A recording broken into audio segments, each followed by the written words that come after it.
Welcome everybody to another edition of the USO MVP series, that is military virtual programming. And we got a great one for you today. I know if you're zooming in with us, you are a huge fan of NASCAR Hall of Famer and legend, the Rainbow Warrior, Jeff Gordon. How you doing, my man?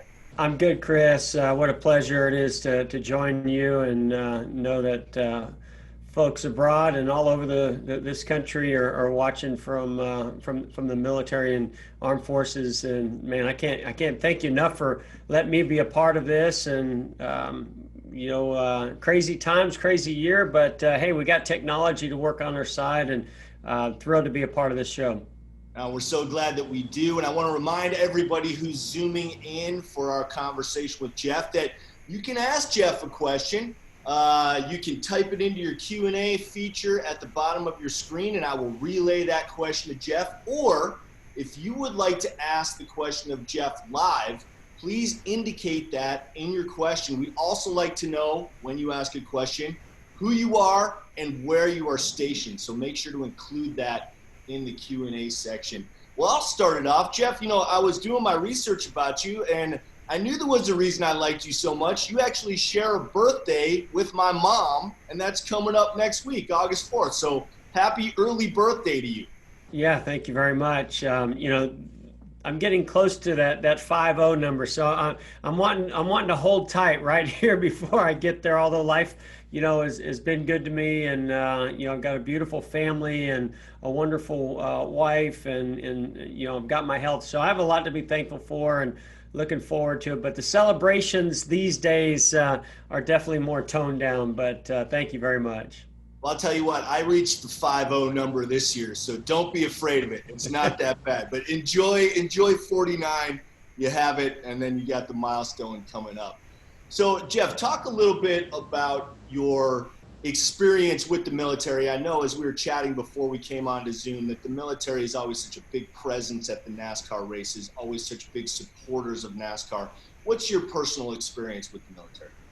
Yeah, I mean, over the years, being a participant and a competitor in NASCAR, and it's, when I first started back in 1993, going way, way back, there was always, a military presence at some of our big events, Daytona 500, Memorial Day weekend for the 600 in Charlotte. But that just continued to grow to really every single weekend. There was a military presence at the racetrack where, those are our heroes, right? All of us as competitors, knowing what, what they put on the line for us to be able to do, what we're so passionate about in racing as a competitor. We know that wouldn't happen without men and women out there, risking their lives, the dedication, the commitment, as well as some of the things that maybe we share as a race team and what we try to do to compete at a high level, and what we learn from the military and how they communicate, their work ethic, just things, technology, all these different things that I think align. But most importantly, it's just seeing people in uniform that are there, seeing a race live and in person, and that come up to you and support you or say, hey, I'm a big fan of yours.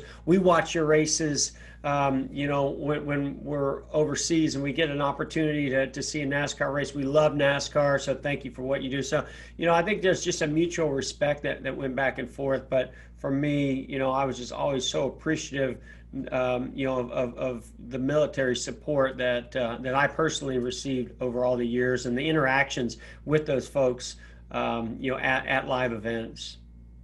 Jeff, 805 races over 25 years. You mentioned going back to 1993. You've had a long career that's really kind of straddled the modern era of NASCAR too. You raced against some of the legends, and now you, of course, are a legend yourself. Of all of those 805 races, does one or two races in particular stick out to you? Maybe they're not the big ones that we think might be obvious. Well, it's funny now. I get a chance to reflect when you're in a race season, or you go through your career. you're always just looking at the next one. Okay, if I won the last race, how do I win the next one? If I had a bad race, how do I turn that around? So you really don't reflect. So over 23 years of my career being in the Cup Series, I just didn't have that chance to do that. And now that I've had a chance to step away and look at the sport through a different lens, I remember the big events, certainly the Daytona 500 wins. Probably if one really stood out to me, it's the inaugural Brickyard 400 in 1994. I'm from California originally, but then I moved to Indiana. My family moved me to Indiana, particularly for racing, and it's such a hotbed for racing. But it's more open wheel dirt track racing in Indiana where we moved to, and so I wanted to race at the Indianapolis Motor Speedway so bad, but then NASCAR, was calling, and I fell in love with stock car racing and getting behind the wheel and getting the opportunity to go there.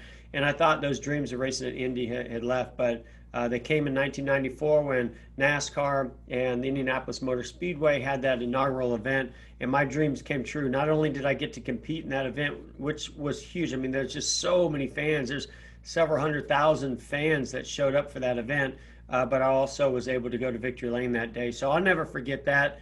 Other than that, it's the wrecks that you remember, that you go back through and you go, wow, that was a spectacular wreck, and how fortunate I was, to be healthy and survive that wreck. And I think one of the ones that stand out the most to me was Pocono. Pocono, Pennsylvania is 2.5-mile racetrack, has the longest front straightaway in NASCAR of all the tracks. So that means you're carrying a lot of speed into the first turn, but it's also a turn one that you have to stand on the brakes for and get the car slowed down. And so, when you go through, a season or a career, you go, man, I just hope I never have a brake failure or tire failure in turn one at Pocono. Well, I got to live to tell about what that experience was like, and it was horrifying. But luckily for safety features in the car, safer barrier, and maybe just the angle that I hit, it definitely was a big impact, but I was able to walk away from it.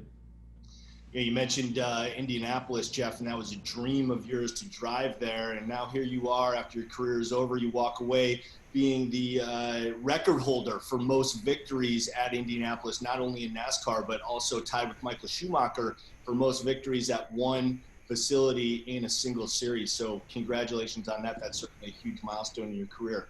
Let's get to a couple questions right now. We'll just start off with the one right at the top. This comes from Jason McLahorn, and he would like to know, what can you tell us about your 1998 championship season? Do you think Mark Martin pushed you that year to have a record season? Well, thank you, Jason. Great question. And I never mind talking about the 1998 season. Definitely the greatest season in my career, where, we set a modern day record of 13 wins, won the championship. And no doubt, Mark Martin and I, we just had this spectacular season. Mark and I, were fierce competitors over the years, but we were teammates later in his career and mine, but we're also great friends, and just the utmost respect for this guy.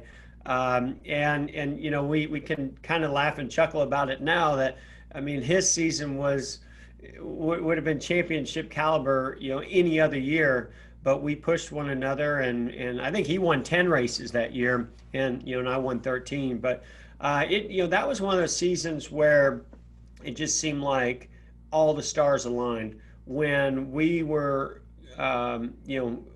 performing at our best, and we had a car in pit stops and just everything going right. We won the races.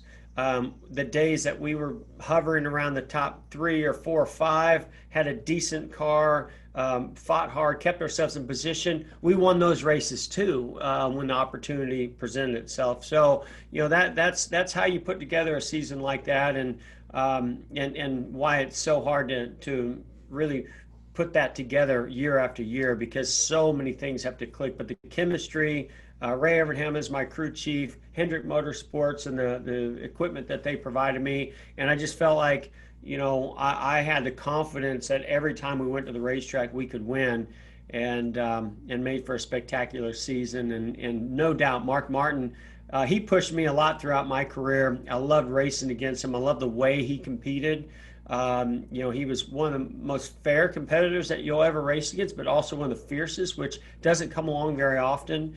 And so yeah, it was. And I learned a lot from him before I got into the Cup Series about tuning the cars and what it took to be a competitor at that level by racing against him and spending quality time with Mark Martin. When I was at Bill Davis and driving a Ford before I got into Cup and at Hendrick Motorsports, spent some time with him. So, to go have a season like that with Mark is something that really stands out to me throughout my career. It's such an interesting distinction in motorsports. The driver is really, he's the one who gets all of the accolades, of course, because he's taking the car across the finish line. But it's really such a team sport. That's really what people don't realize. The crew chief, the ownership, the pit crew, how quickly you can accomplish your pits, that all is a part of winning. I mean, those precious tenths of seconds really add up to a victory. So thank you for acknowledging your great team and crew chief. Jeff, we want to go to a live question right now. So I would like to welcome in Ryan Hyatt, who is retired from the Marines. Ryan, if you can start your video, I know you probably have a great question for Jeff. There you are. Hey, Ryan. How you doing? Hey, doing pretty good. You, sir? Very well. What's your question? I like that 24 hat you got on there, Ryan. Oh, yeah. Yes, sir. I've been trying to get you to sign the last ride hat at Bristol the past couple times that y'all have come through, but unfortunately you've had to get to victory lane or something, but it is what it is. Keep trying, man. Keep trying. You just got to find me at the right place. Oh, yeah. Basically, I had a question. Obviously, I tried meeting you at Bristol a couple times. I'm from Bristol, actually. I kind of wanted to know, since I race myself and I actually have a brake issue story, not as horrific as the Pocono incident, but involved me in running into a truck on pit road. It kind of ended pretty funny. But, so anyways, how did you prepare for Bristol on the old groove, like the lower groove, compared to preparing for either the middle or the high groove after they did the repave? I kind of was just kind of wondering how it, felt different in the higher or lower compared to the old or new. Yeah, if it's a lot different. Obviously cars have evolved, tires have evolved. When they redid the concrete, the banking even changed a slight bit. But in the most part, it's still the same old Bristol. It's just now you have multiple grooves, right? And then they ground the top groove. And they thought that was going to take away the top groove, but it actually allowed rubber to build up and create more grip and actually a faster groove at the top now at the bottom. And then they've been playing around with some of this traction compound that they're laying. But when you go to the bottom groove at Bristol, the transition from the straightaway to the banking is more abrupt. And so the car gets very light in the back as you're trying to slow the car down, use the brakes. And yet when it lands in that banking, you've got a tighter radius around the bottom that you need that car to cut and turn and change directions quickly. And so you're having to set the car up to have a more loose condition to get through the center portion of the car. But yet as you transition into the banking, the back of the car just wants to come around. So you had to be real careful how you use the brakes and how you set the car, how you turn the wheel to the bottom, where the top is sort of the opposite.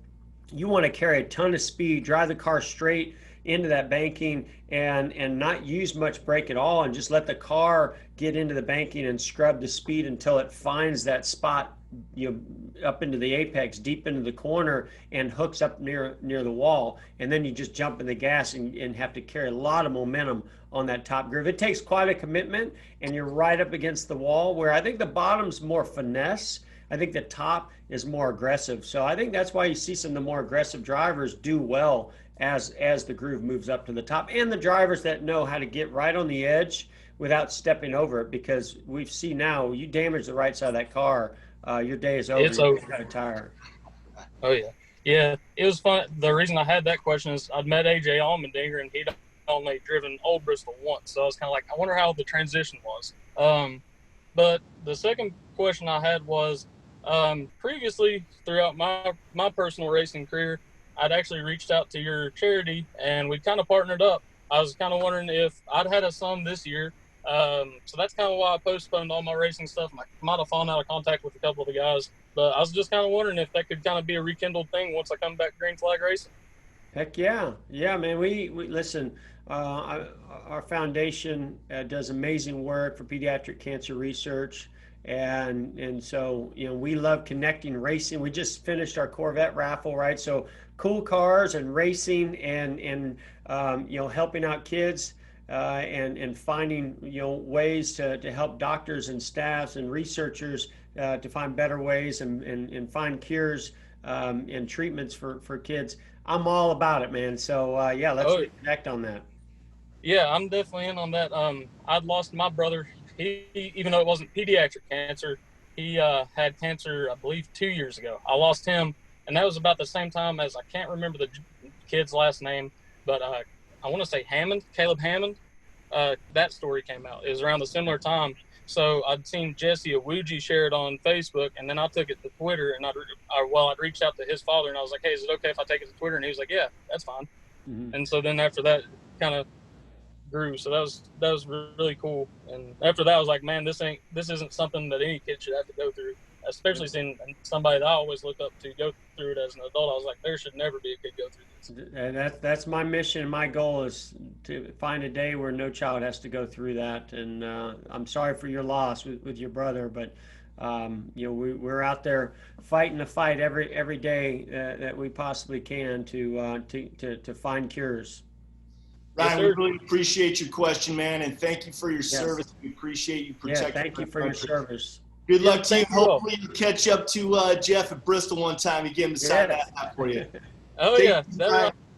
Thank you, man. Hey, Jeff, you mentioned your charitable work, and that's kind of how we've gotten to know each other through Barrett Jackson and you putting cars across the auction block, always going to charity. How did you first get into that? And you just mentioned the Corvette that went across the auction block. And what are your immediate future plans for more charitable contributions?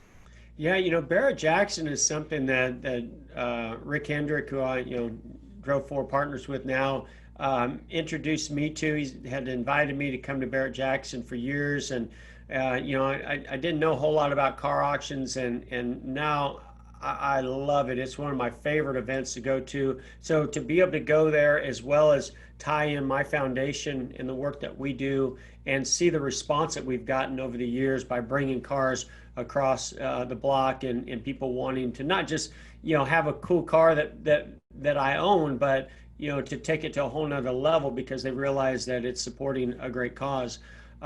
This all started for me way back with Ray Evernham, my first crew chief in the Cup Series, and his son was diagnosed with leukemia. And when it touches home and is that close, you realize what a family goes through, what a child goes through. And so through some of his efforts, we teamed up together, and then later I started my own foundation, and probably just along the way through Make-A-Wish and having kids come to the racetrack, so many of them were either going through cancer, recovering from cancer, or just been through treatment, and just seeing what the family had gone through, what those kids had gone through, it made me want to do more, and so that's when I started my own foundation. We started becoming very focused on the research side of things. I understand how important research and development is to being successful on the racetrack, and I realize that that's also how you're going to be successful in fighting cancer. Yeah, very noble of you, Jeff. And Ray Everham, of course, one of my broadcast partners for a couple seasons on Barrett Jackson. It was always a pleasure to see you and Rick right in the front row, and you knew if Rick was in his seat that there was something special coming across the auction block. Let's get to another live question from one of our service members. This one, I believe, is Philip Mercer, and he is in the Army, and he is stationed in Birmingham, Alabama. Philip, if you could start your video. There you are. How you doing, buddy? Philip. Good to see you. Howdy. Man, I like that setup you got there. Of course, I love that hat. That's going old school. Thank you very much.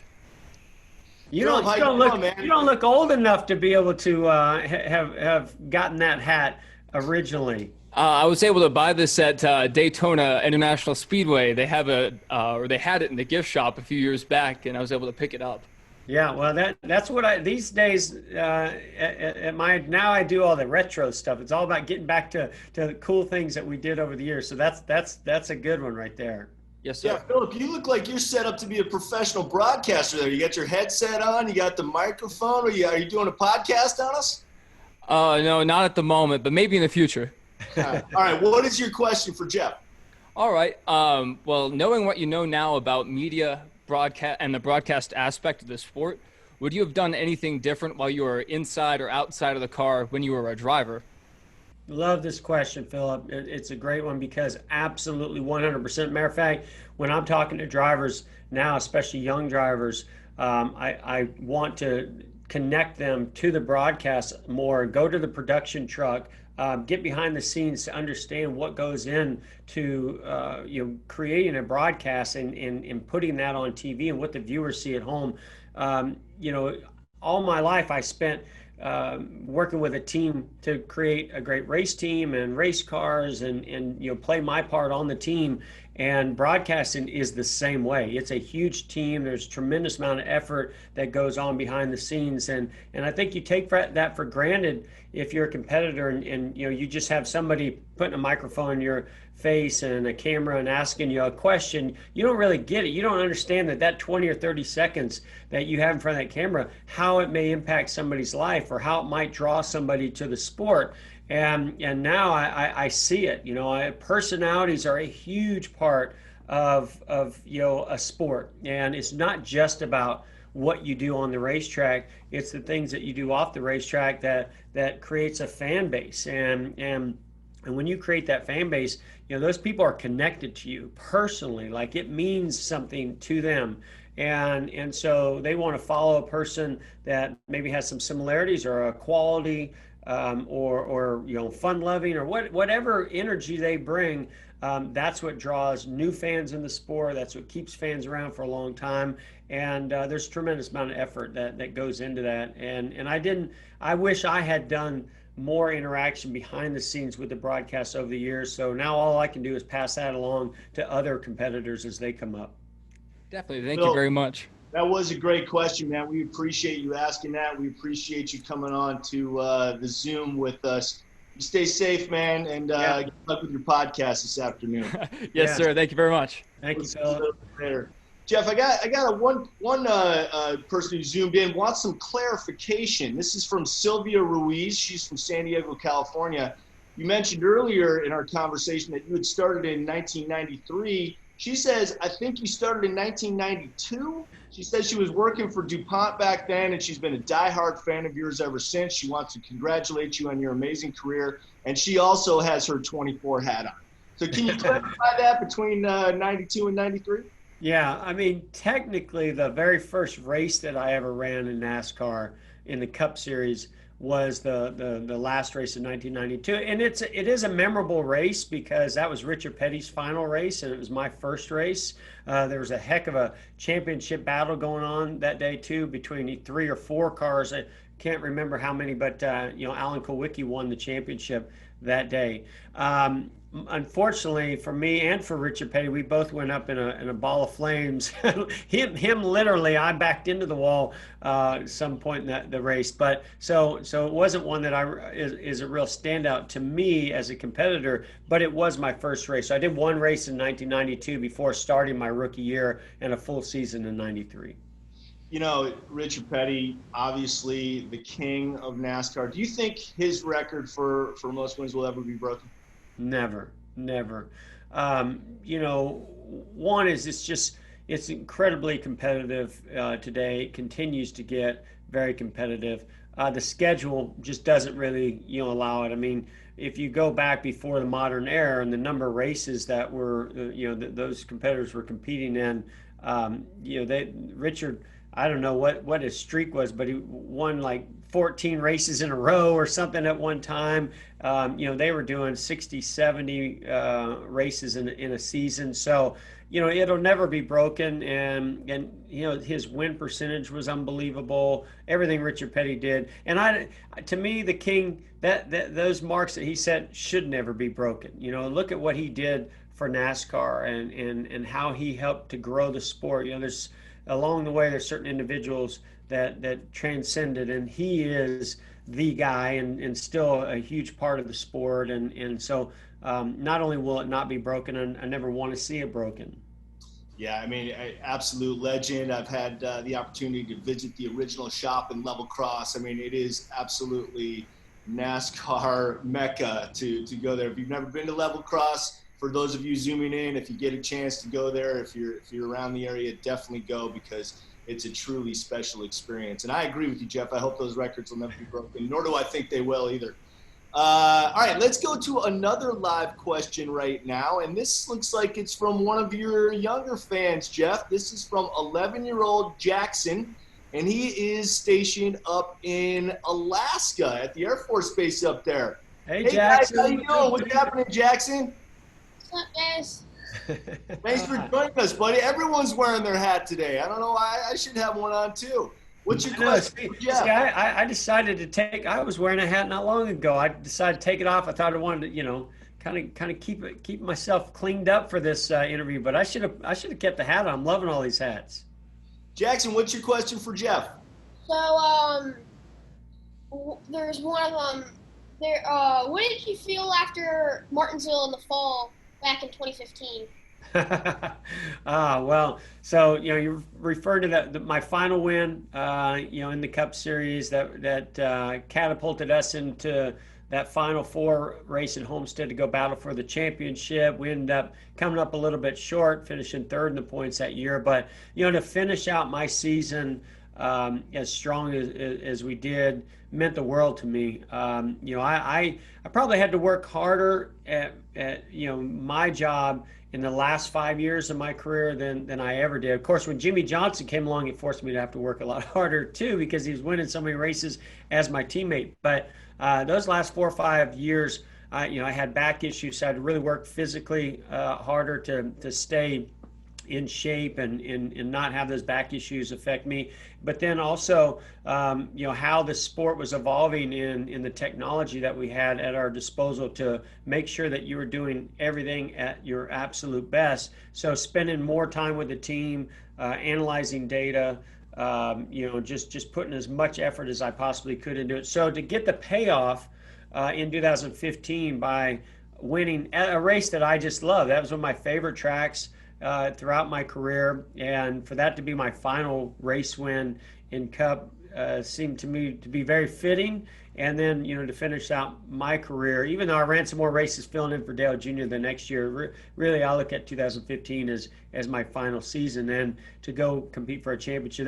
That day was spectacular. There was a lot of wild things that happened in the race, but I think what stood out the most to me was that besides just winning the race, and that accomplishment is my family was there, so my kids and my wife were able to enjoy that. And then the fans, Martinsville, you're closer to the fans than any other track. So, I parked the car on the start-finish line, and the fans were all up at the fence, screaming and yelling, and that is a memory that I will never forget. Jackson, thanks for your great question. You guys stay safe up there, all right? We appreciate you guys keeping us safe. Take it easy, guys. Yeah, buddy. Yeah, thank you so much. Jeff, it's always amazing to me how knowledgeable NASCAR fans are. I mean, 11-year-old Jackson right there is case in point. He refers to a race at Martinsville in 2015. You know exactly what he's talking about, and he just had that sly smile going on. The inside information that NASCAR fans has is great. Here's another question in the Q&A section. This is from Jonathan Goke. I hope I'm pronouncing that right. He says that you are the only driver to win in the number 24 in the Cup Series. A lot of your fans think that number should be retired. What's your take on retiring car numbers? Yeah, thank you, Jonathan, for the question. This is definitely something that Rick Hendrick and I have talked about over the years, and it's going to be something that comes up again, when Jimmy Johnson wraps up his final season at the end of this year. So, NASCAR really doesn't retire numbers. You can maybe talk NASCAR into taking it out of circulation for a period of time. But it's not like other sports where that number can get retired for good. Now, if that were the case, then I think that might be something that Hendrick Motorsports would consider. But I love seeing the 24 out there in the track. I was honored that Chase Elliott, when he came into the series, that he went to the team that I was with Alan Gustafson as the crew chief in that 24 car. It was a little weird to see it out there with somebody else driving, but I was honored. And I same way today, William Byron, great young racer, doing a great job behind the 24 car. So I don't know. Now I'm used to seeing it out there and sort of expect that 24 to be out there, and don't see that changing anytime soon.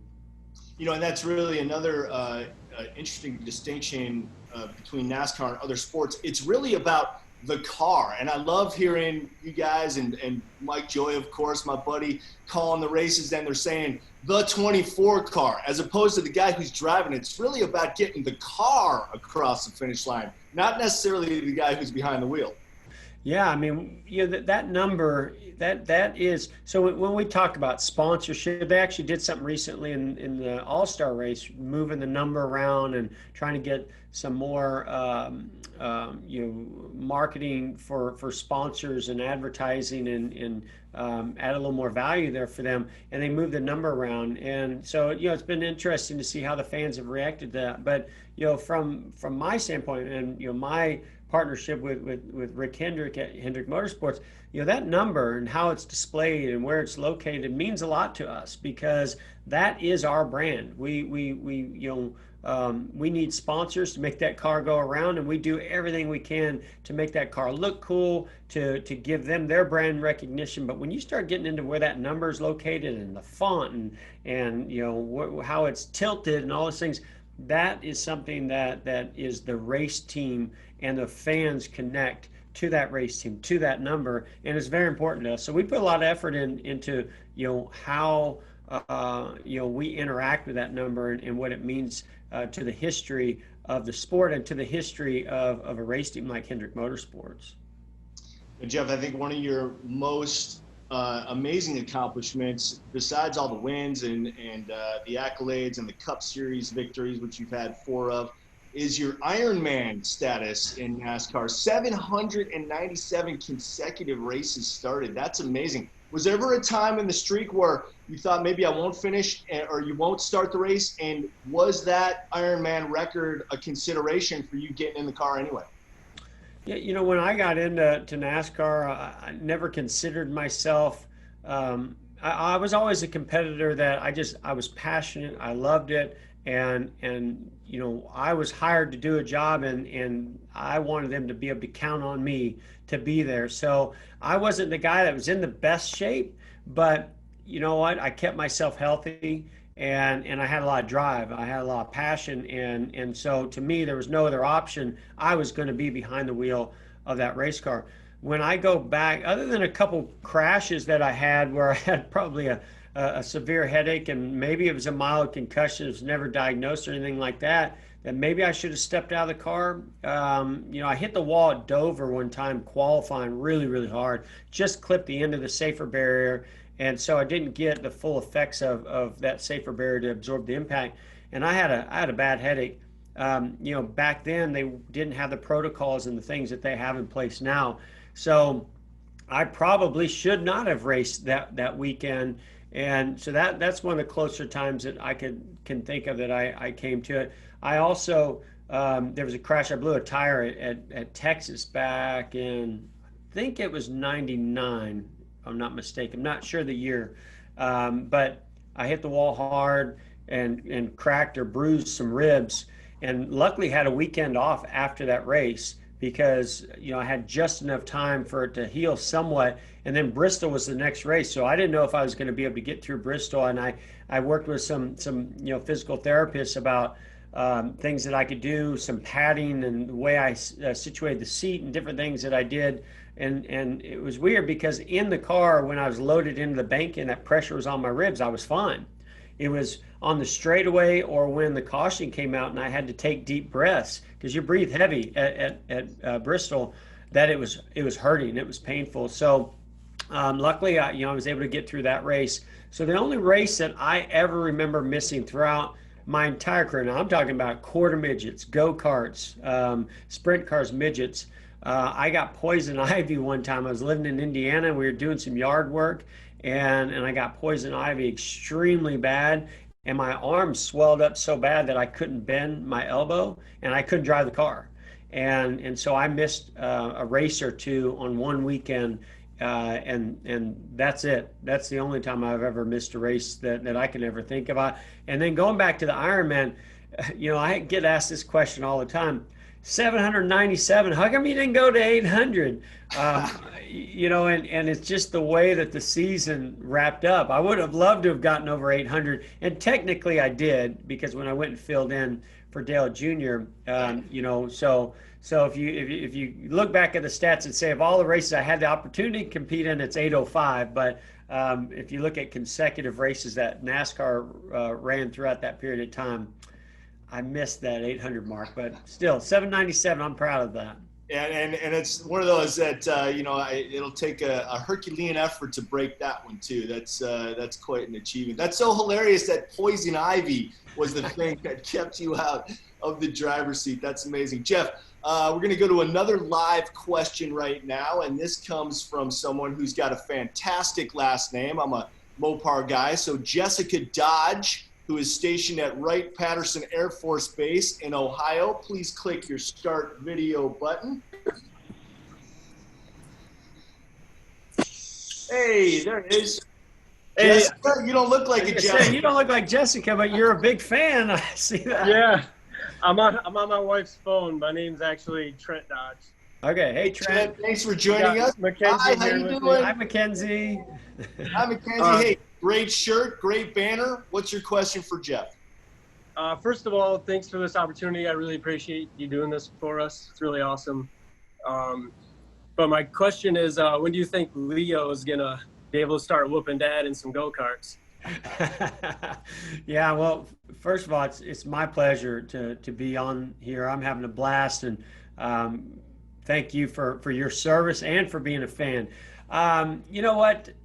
We've introduced Leo, my son, to racing a few different times, and we've tried go-karts and motorcycles and different things, and he has fun with it, but I've not seen where he really is interested in taking it to the next step, where he wants to do more racing or compete. So I've kind of taken a step back of, I'm waiting for him to come to me and say, all right, Dad, I'm ready.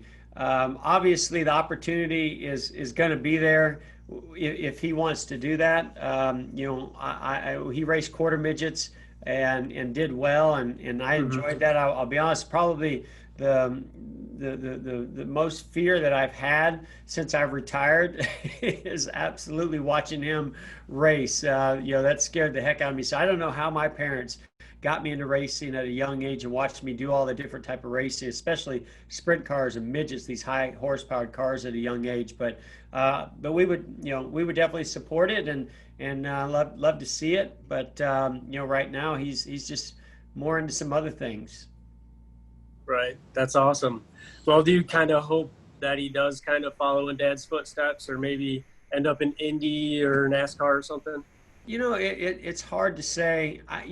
When you've experienced it and you've had the success that I've had, you also don't want your son or daughter to be held up to that standard or have the pressures on them of that. There's opportunity that comes along with that. So there's definitely positives and negatives. Safety has come a long way. So I'm probably don't have as much to worry about there. But I want my kids to be similar to me. They find the thing that they were passionate about and pursue it. I just happened to be introduced to racing from my parents at a young age, and I loved it right away. And if that's racing for my kids, then I'm going to support it. If it's not, if it's something else, they take after their mom a bit. They're very artistic also and creative. So if that's where they go, then I'm going to support that. But I just want to see them have the desire and the passion for something that and I haven't seen exactly what that is yet. I've seen hints of it here and there, but as soon as I see them have that, then I'm going to back them 100%, whatever that is. Of course, for sure. Trent, thanks a lot for your question, man. Say hi to Jessica for us, and we appreciate your service, my brother. Stay safe out there. All right, thank you. Appreciate it. Thanks, guys. Jeff, let's go to another question in our chat feature, and I think this one is really great. This might help out a bunch of different people. This is from Nicole Lauer. She is a military spouse and has a master's in communications and marketing with a background in motorsports. She'd like to know, what do you feel is the best way to try to get into the NASCAR community job-wise? Yeah, I mean, we take folks all the time from different parts of the globe and their background, and obviously, sounds like, was it Nicole? I believe it was Nicole. Yes. Yeah, Nicole. It sounds like you've got the credentials. So now it's just about getting that resume on the right person's desk, like getting any other job, and we take those resumes constantly, whether it be for a pit crew member, whether it be for an engineering position or marketing and PR. And that's a big part of NASCAR. It about taking care of those sponsors, making sure that we're connecting them between the team, the driver, the fans, the customers, and especially these days, right, with social media and all the different platforms of how you do that. You got to be creative, and you've got to be fresh-minded of what's new and what's happening out there. So fresh minds and new perspectives are always welcome. So I'm sure you can probably go on the Hendrick Motorsports site or other race teams, and there's probably a way that can show you how to send in those resumes and try to get their attention. I'm sure she appreciates that advice, Jeff. We got time for one last live question, so we're going to welcome in Petty Officer Cassidy McFarland, who is in the Navy and is stationed in Bloomington, Illinois. Cassidy, if you click your start video button for us. Hey, there he is. How you doing, Cassidy? Good uniform. I love it. Doing good, sir. How you doing? Very cool. Great, You're in Bloomington, Illinois? Yes, sir. All right, that's my home state. I'm a Chicagoan. What is your question for Jeff Gordon? Well, I had a couple, but I guess the main one was there ever a race that you felt you and your team dominated so well and then had it slip away at the end that you could have back? This is where I need a guy that works for me named John Edwards, who's always my memory bank, because I've been in a lot of races. But I do know that there was a race at Dover. I don't remember the year, but in Dover, Delaware, that we dominated that race. I think out of the 400 laps of that event, we led like 390 of them or something and lost. Probably came down to fuel mileage or something at the very end. So that's certainly one that got away. Just thinking out loud right now, not necessarily being prepared for this question, but there's definitely a couple that got away. We had a chance at winning a 6th Brickyard. Paul Menard won the race that day, and on strategy, we had a fast race car, and we ran them down in the closing laps. We dominated the race that day, ran them down the closing laps, and just couldn't make the pass in those closing laps in order to win another Brickyard. So that was disappointing. Couple Pocono races got away from me. We had one versus my teammate Terry Labonte back in the day where I missed a shift. Then there was another one at Pocono again versus a teammate, Casey Kane, where I had a great restart and just didn't want to overshoot turn one and checked up early thinking that the conservative route was the best way to get off the corner first. And man, he blasted it up to the outside and got to my outside and I ended up losing the race. Of course, later we kind of flip-flopped that at the Brickyard when I did get the 5th Brickyard win. So there's plenty of them. Trust me, you lose a lot more races than you win, and you remember those. Cassidy, we appreciate your question. We appreciate you zooming in. And, of course, we appreciate your service. Appreciate your service, man. Great question. Thank you. Thank you. Hey, Jeff, we just have a couple minutes left before we wrap up. So I want to give you the opportunity to address not only the people who are zooming in with us, but our military servicemen and women overall. If there's something you'd like to say to them, the floor is yours. Yeah, well, just thank you. Your dedication, your service, your commitment to our country and what you do by putting your life on the line for us, and allowing people like me to have the freedoms to live in a country that I feel safe, to live in a country that I have opportunity. I'm sure I speak on behalf of a lot of people, if not all of them, within NASCAR, the NASCAR community and racing, to just say thank you very much. I want to see each and every one of you at a racetrack again very soon, because I love having the military presence and the support that we have at NASCAR races. But more importantly, it's so we can show you in person our support. We love you and appreciate you very, very much. And this has been a blast, Chris. You've done a great job. I love interacting with you, and whether it be here or at Barrett Jackson, but you've done a great job. And I just, I'm thankful of all the people that tuned into this and asked some great questions. I had a blast talking, and answering some of those questions. Well, I thank you for that, Jeff, and we appreciate you coming on here to provide the troops with some entertainment. We're all looking forward to NASCAR getting back live, because having those fans in the stands and in the paddocks and on pit road makes such a difference. So looking forward to that. We love your broadcasting skills on Fox. So best of luck with continuing that. Jeff Gordon, NASCAR Hall of Famer, thank you for joining us here on the USO MVP Series, and thank you for all zooming in. And check with your local USO Center for future MVP event information. And most importantly, thank you for your service. Thank you, Chris. Good job.